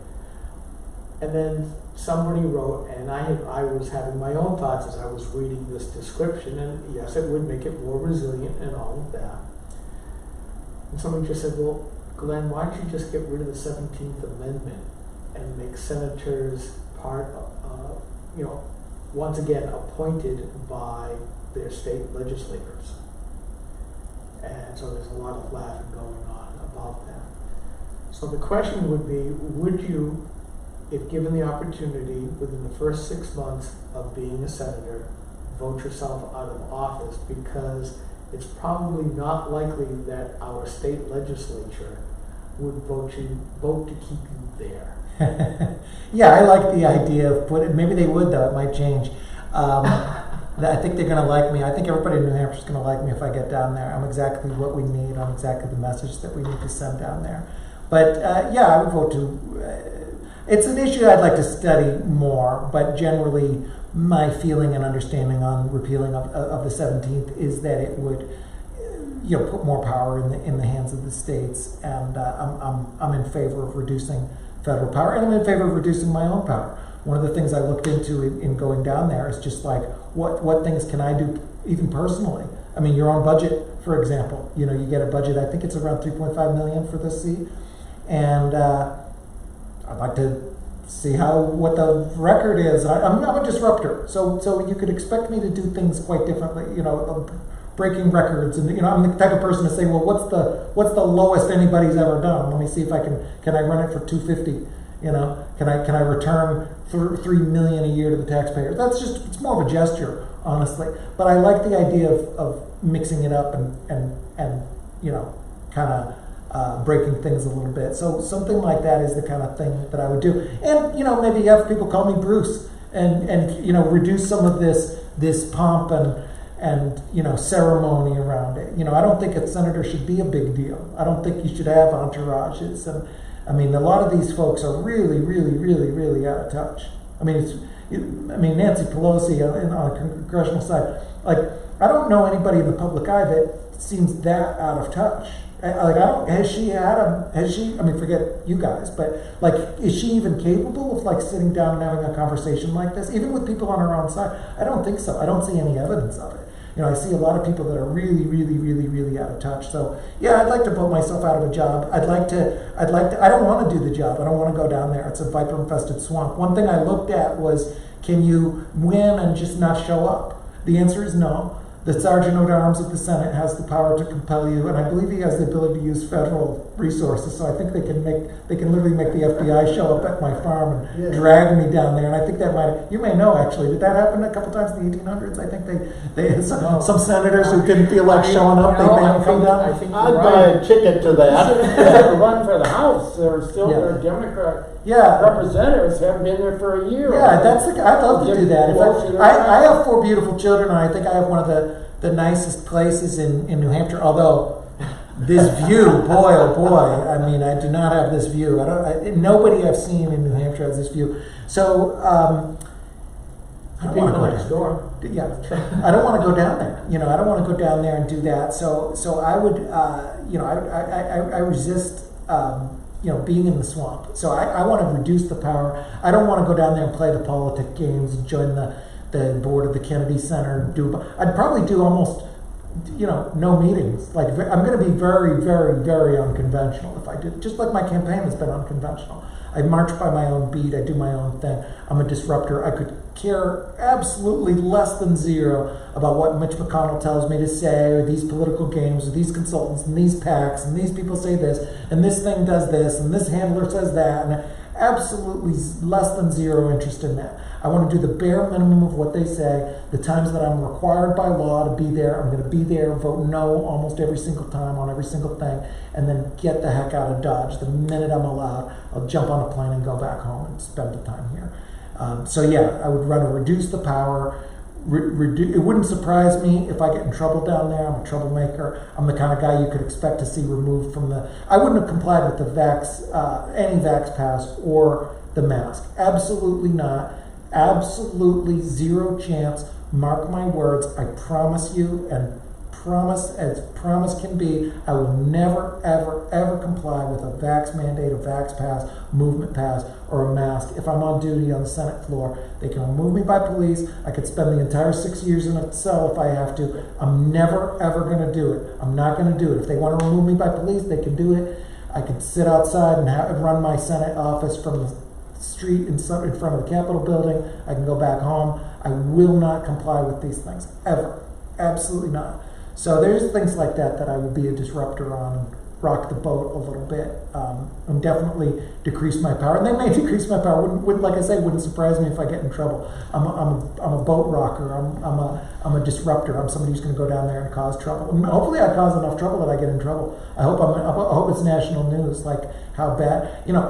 And I really, really, really can't emphasize to you how little I care about this job and how little I want the job. I do not care. I do not care. If there's one of these situations like on these Fridays when everybody goes home on a Thursday and they're open for 1 minute, and it will be strategically advantageous to Liberty to do a quorum call and go in there and make everybody wreck their weekend. I don't care. I don't care if everybody hates me. I don't care if they arrest me. I don't care if they run somebody against me in the primary 6 years from now. I don't care about anything like that. I don't even want to be down there. I care about liberty. I care about my family. I care about these principles. And that's what I'd do. I'd go down there and do exactly what I say. And I say this to every single group that I meet in New Hampshire. I vote exactly how I say I'm going to vote.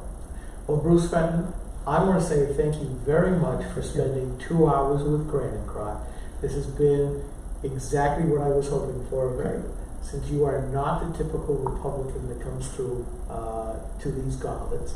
So I have enjoyed this.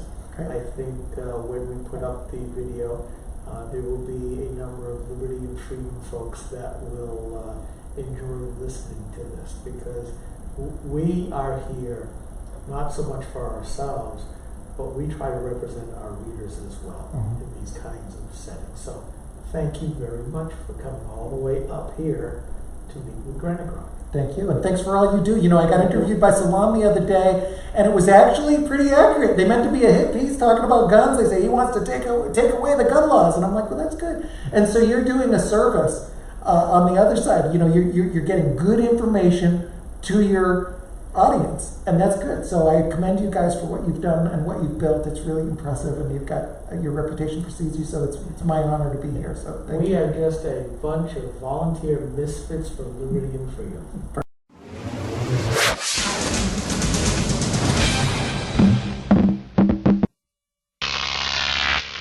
Grok TV.